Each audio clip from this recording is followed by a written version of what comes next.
great detectives of old-time radio. From Boise, Idaho, this is your host, Adam Graham. If you have a comment, send it to me, box 13 at greatdetectives.net. Follow us on Twitter at Radio Detectives and become one of our friends on Facebook, facebook.com/Radio Detectives.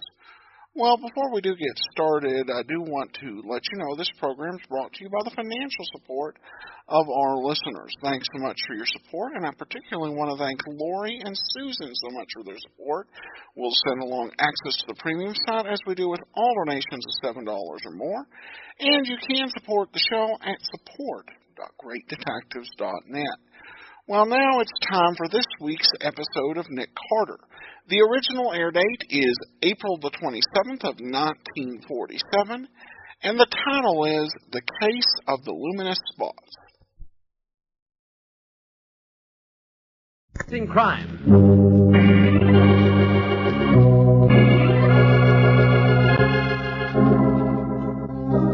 Every week at this time, two great names are joined as Old Dutch Glinter brings you one of the most resourceful and daring characters in all detective fiction, Nick Carter, Master Detective.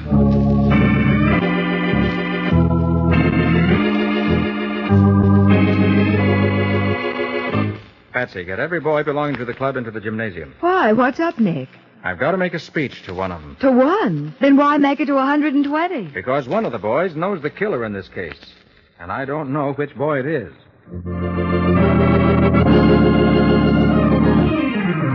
Now, the case of the Luminous Spots. Today's adventure with Nick Carter, brought to you by Old Dutch Glinter. There's pandemonium in the gymnasium of the Downtown Boys Club, Nick Carter's favorite charity, for with 1 minute to go in the big basketball game with Delaware House, Nick's boys are trailing by 1 point. Put it in, boys! We can't let Delaware beat us! Oh, Nick, only 10 seconds more. Going to try, Patsy. Come on, Smokey! Make this one good! Make it, Smokey, boy! Oh, Nick. Yeah, he missed, Patsy. Smokey missed again. Oh, and that's the end of the game. Well, he took a licking. I'd sort of hoped that Smokey Bates could help us lick Delaware this year. Looked like a flash when he joined the club last month. Oh, well. Oh, don't look so sad, Nick. Think how much worse Smokey Bates feels.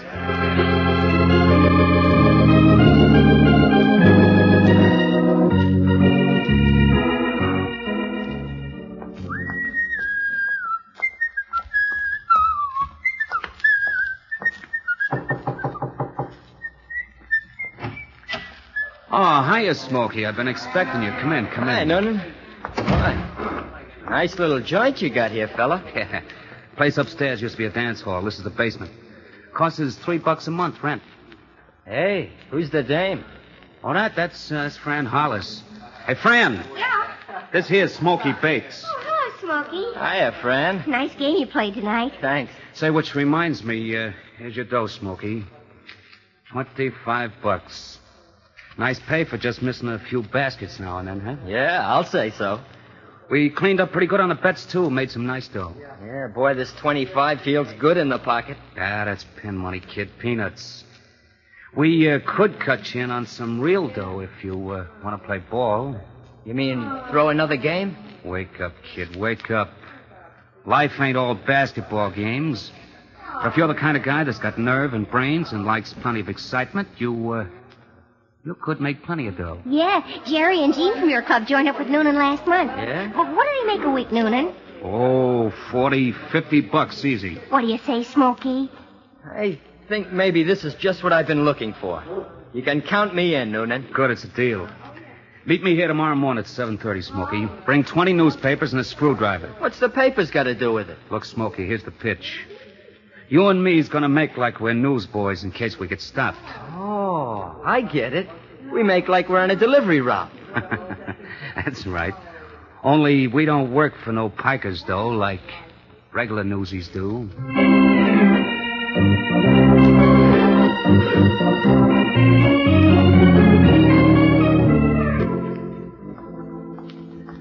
This apartment house is next, Bates. What do we do here? Same as the last place? Ah, no. We use a different technique in here. It's the first apartment on the right. Ring the bell. You kidding? Ring it, I said. This is another of the joints I've been casing. Like I said, it's a cinch to look into first-floor apartments and get the dope. The guy lives here alone. Goes to work every morning at 7. That's why you rang the bell? Yeah, just to make sure. Well, he ain't in. Give me that screwdriver, kid. I'm going to show you a fancy way to open locks. Light a match, I want light. Okay. This guy keeps his dough in the kitchen. In a sugar can. Watch it, Smokey. What are you kids doing there? Nothing, mister. We're just delivering papers. Who do you think you're fooling, Mac? I saw you working at the lock of that screwdriver. You're a couple of sneak thieves. Oh, no, you don't. Get away, sonny. Get your hands off me. Go. Cheap little tin-horn gangsters. You got us wrong, mister. We ain't crooks. Watch out, Smokey. Get out of the way. Don't try nothing funny, son. What do you got in your hand there? The gun, mister. Ah, little toy pistol. I don't think I'll fall for that, sonny boy. You're falling for it, but good, Grandpa.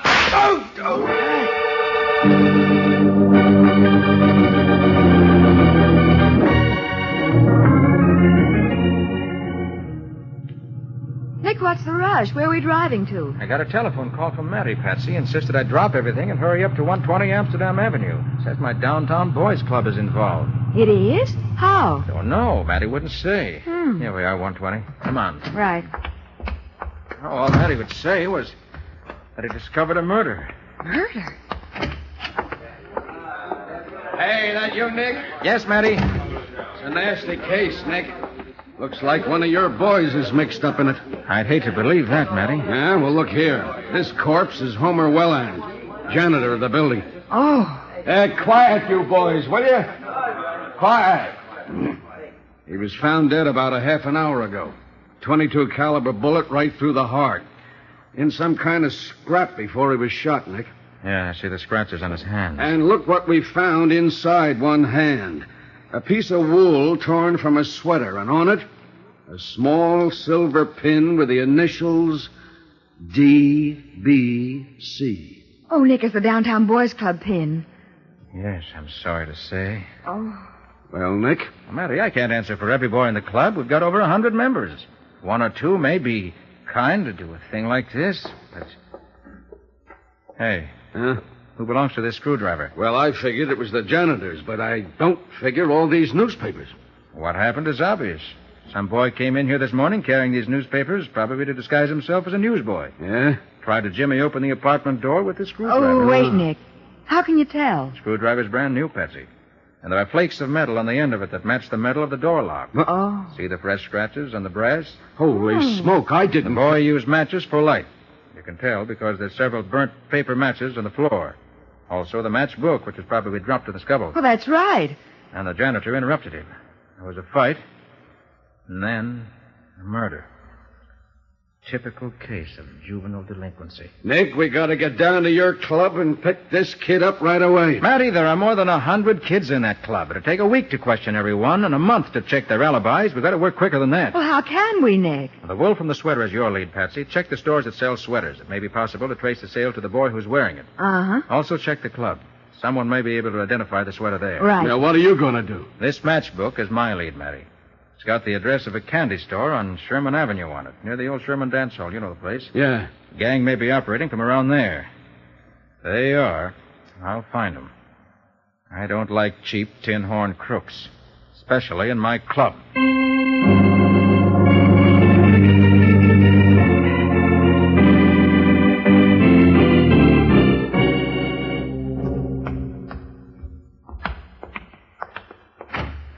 Close the door, Smokey. Okay, Noonan.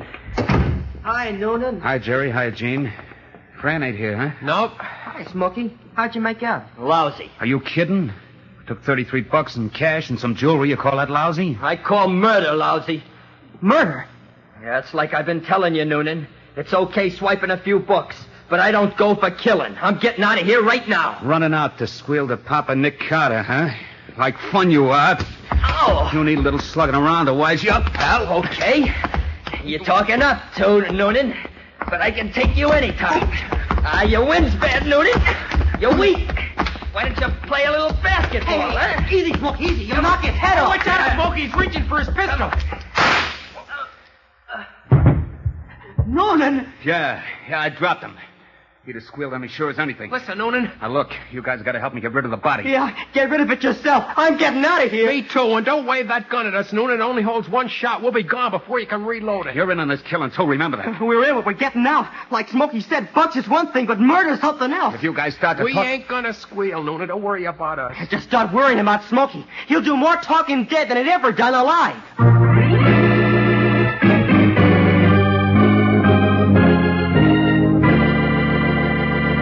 Alone in the basement with the body of Smoky Bates, Noonan begins working desperately to find a hiding place for the corpse. We'll see what happens next in just a moment.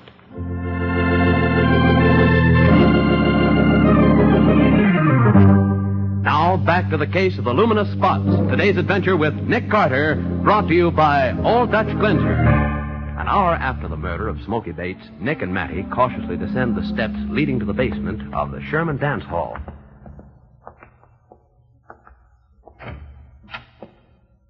This is the place the candy store man told us about, Matty. Gang of kids use it for a club. Maybe, but it's empty now. Well, there's a smell of fresh cigarette smoke here. Also... Hey, wait a minute. Huh? There's water on the floor. It's pitch dark in here. I can't see a thing. Look, Matty, where I'm flashing my light. What? The rest of this place is a shambles. But somebody's been trying to scrub this part of the floor. I wonder why. Spring house cleaning, maybe. I doubt it, but we'll find out. I'm going back to my car to get my portable lab kit. While I'm doing that, you get some policemen. What for? To watch the entrance of this cellar. Tell them to let anyone in, but not to let anyone out. When I come back, I may have something interesting to show you.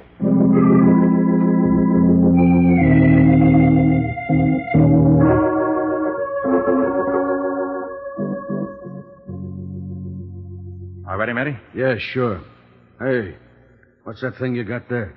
A spray gun. Filled with a derivative of pollic acid. What? Come again?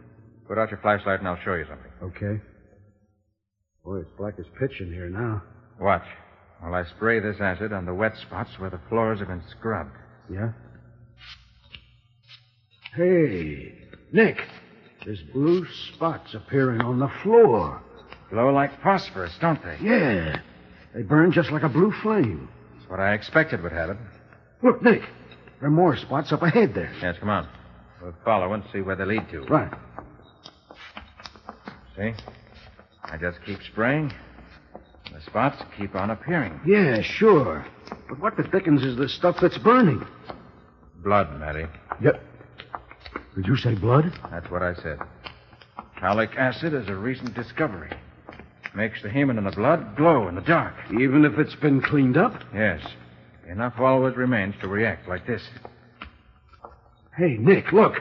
The blood spots lead directly to that old ash pile. Yes. Maybe there's a body buried under the ashes. What?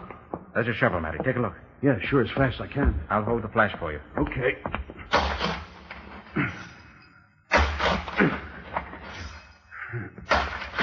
Come on, Matty. Hurry. I am.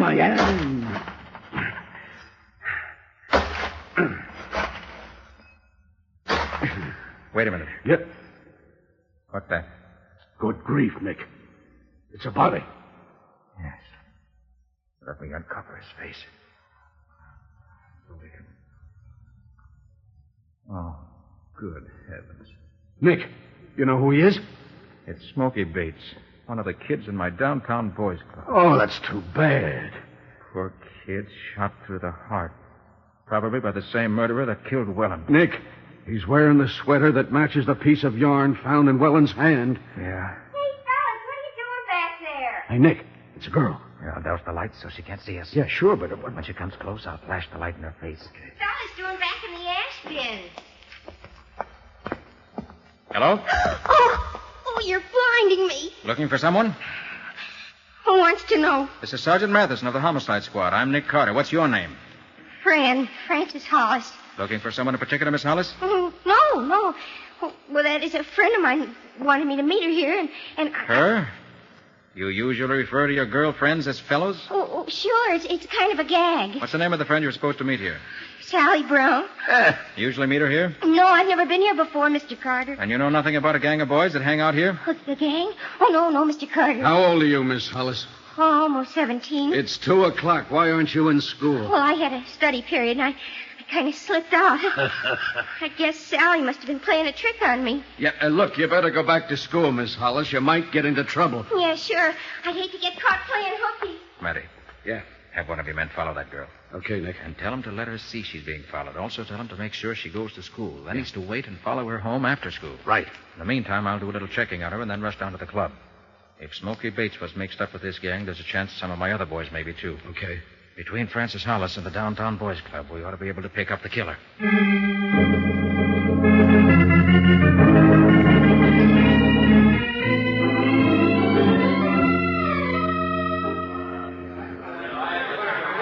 Everybody here in the gym now, Patsy? Yes, I've rounded up every last boy. Good. Let me have your attention a minute, fellows. A few hours ago, Smokey Bates was murdered in the basement of the Sherman Dance Hall. He was shot down like a dog, dragged to an ash heap and buried in dirt and rubbish. He was murdered by a killer without decency, honor, or shame. Now, it may be that some of you here have been mixed up with this killer. And if you have, I can understand why. You saw a chance for some easy money, for excitement and adventure. You figured the law wasn't your friend. It was just another rival to compete with. You thought crime was a bigger, more thrilling game. That's what Smokey thought. And I've told you what happened to him. But crime isn't fun. It's dirty, mean, dangerous. If I were you, whoever you are, I'd be ashamed and scared. Now, whoever it is who's mixed up in this has a choice to make. He can come down to my office and let me help him out of this jam. And believe me, on my word of honor, I'll do everything I can. Or he can try to bluff his way out of it.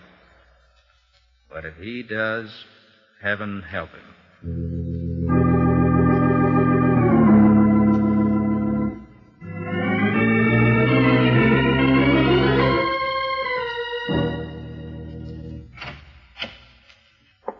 Mr. Carter.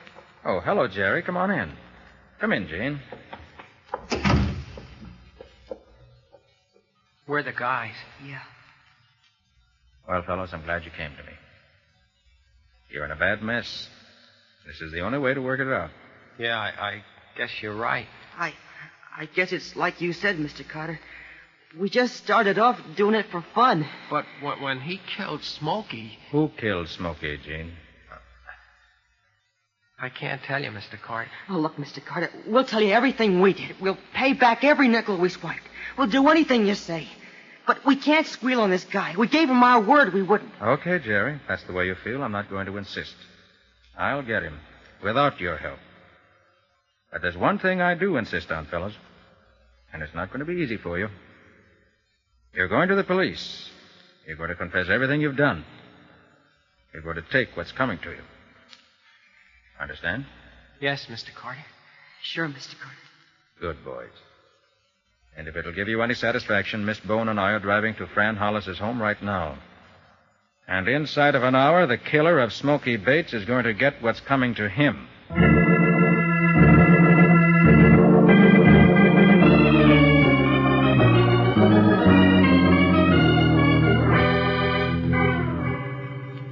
Nick, how come you know where Fran Hollis lives? Did a little checking before I went back to the club, Patsy. Ah. Addie should be here to meet me by now. This is it. The White Clabbered house. How much does Fran know about the murders, Nick? I don't think she knows anything. You don't? She wouldn't have come barging into the basement if she did. But she is mixed up with the gang. Maybe we can locate the killer through her. Nick! Oh. Hey, Nick! Oh, there's Matty standing in the doorway.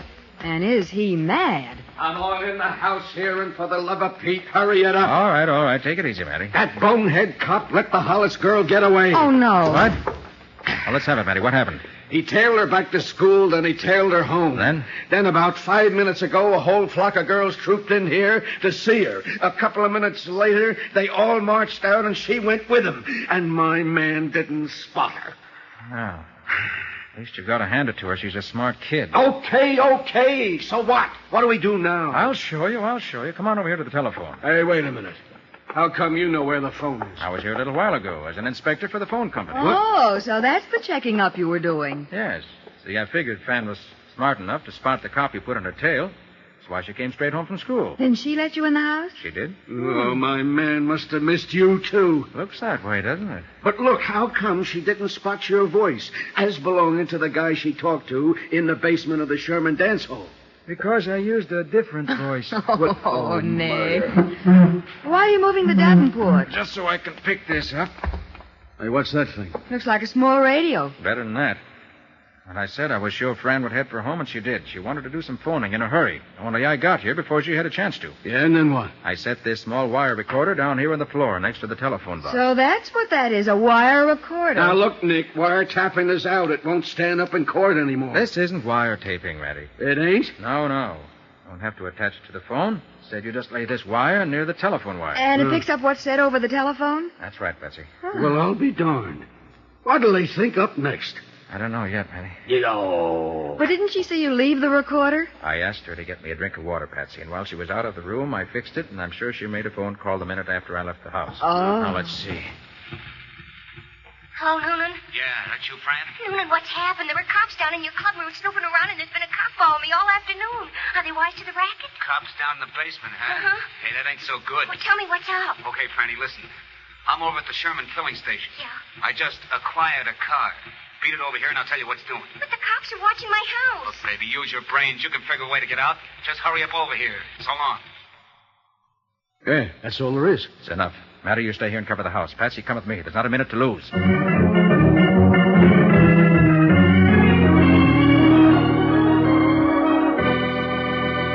Nick and Patsy dash out of Fran Hollis's house, hoping to meet her and Smoky Bates' killer.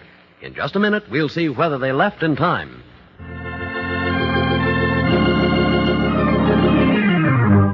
And now for the conclusion of the case of the Luminous Spots, brought to you by Old Dutch Glenter. At the curb in front of the Sherman filling station, Joe Noonan sits impatiently in a new sedan. As he sees Francis Hollis approaching, he calls out softly. Fran, over here, in the car. Get away, Noonan. Nobody followed me. What kept you so long? I'm in a hurry. I told you on the phone I've been followed all afternoon. Then I had to get rid of some kids, and I had to duck in and out of alleys to make sure nobody followed me here. Okay. How do you like the car, baby? Oh, it's a beauty, Noonan, but... Now, listen, kid, the car's taking you and me right out of town for good. Sure, Noonan, but I gotta why? work fast, baby, so the explanations will have to keep. Now, this is what you're gonna do. Golly, Noonan, you talk so fast I can't... We barge into the filling station, see? And as soon as we get inside, you pull a feint. Yeah? Just drop right onto the floor, out cold. Do you understand? Yeah, but... Just do it, kid. That's all. Just do it. Now, come on. Hey, you want some, Bud? Yeah, I gotta have a set of new Joe, gaskets. I feel kind of funny. Hey, Fran, what's the matter? Oh. Fran. Hey, Bud, she's fainted. Give me a hand. Get her off the floor, huh? Okay, mister. If you want to help, you can reach. Why, you? Get over against the wall. Wait. Get the rod he keeps in the register, Fran. But Noonan... It'll shoot a lot better than this dinky 22 I got. Grab the dough out of the register, Hey, too. look, kid. Do like I told you, Fran. We need that dough, and we ain't got all day. All right. Don't think this character's going to spill anything to anybody. Noonan, you don't mean you're going to kill him. Why not? Noonan, I won't get mixed up in a killing. You're mixed up already, baby. I knocked off Smoky Bates. You killed Smokey? Why do you think the cops were on your tail? But, Noonan, I don't want to Make up get... your mind. Are you with me, or do you want to get over there against the wall with him? Oh, Noonan, please, let me out of here, please. Okay, baby, get over there. No. I'll knock the both of you off at the street. All right, take it easy, Fran. Nobody's hurt. I just shot the gun out of your boyfriend's hand, that's all. Sorry I couldn't get here any sooner. It was soon enough to end the criminal career of Mr. Noonan.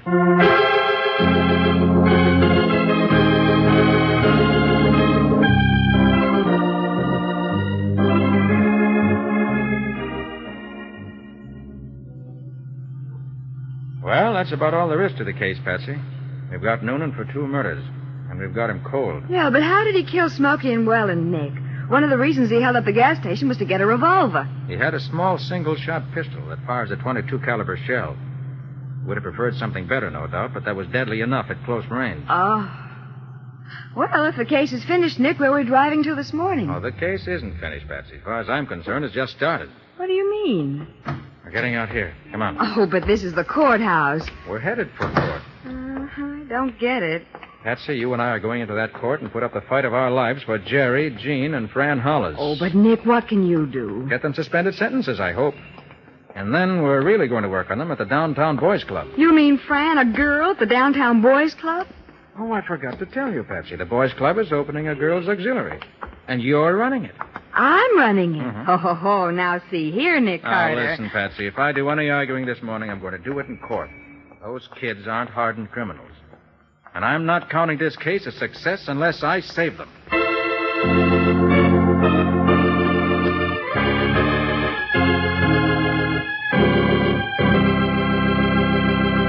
Well, Nick, can you tell us something about the adventure Old Dutch Cleanser is going to bring us next week? Next week, we're going to meet a young war veteran who decided to turn me into a detective college. Only he unfortunately turned himself into a #1 murder suspect.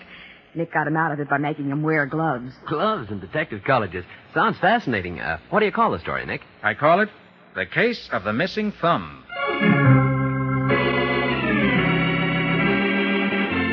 Nick Carter, Master Detective, is presented each week at this time and over these same stations by the Cudahy Packing Company, makers of Old Dutch Cleanser.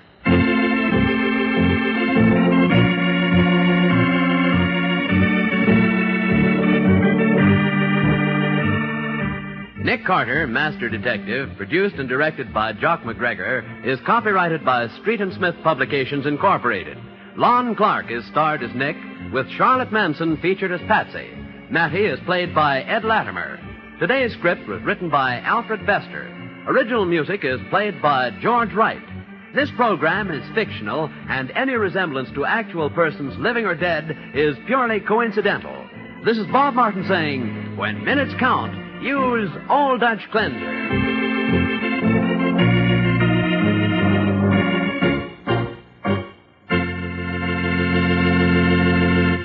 This is the Mutual Broadcasting System.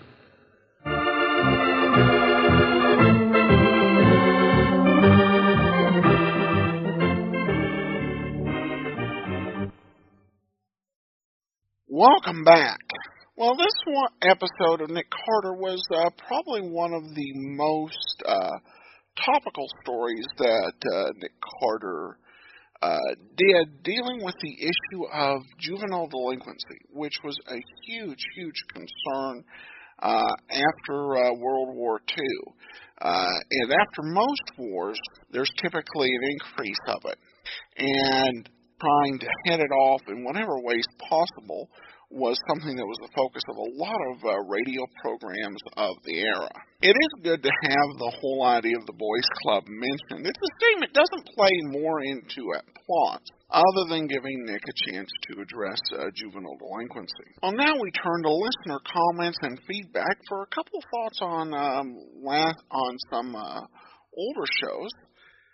And Christy says, I've been catching up on shows that I think sound interesting, and I've loved almost all of them. The Abbotts wasn't me. The Wife annoyed me. Frank Race has been highly enjoyable and reminds me of the Clive Cluster books. The pairing seems a lot like Dick Pitt and Al Gordino. Wish there were more of them. Well, Christy, I'm glad you enjoyed Frank Race, and I encourage people who are newer to the program, particularly if you don't have the app, to go to archives.greatdetectives.net, and you can take a look at our older programs and see what we have and what might interest you. I'm probably not the best judge of which ones you should listen to, because I like them all and I love most of them. So we played a wide variety and in the past and continue to. But thanks so much for the email, and appreciate you continuing to enjoy the shows, even the older ones. All right, well, that'll do it for today. If you have a comment, send it to me, box13@greatdetectives.net. Follow us on Twitter @Radio Detectives, and become one of our friends on Facebook.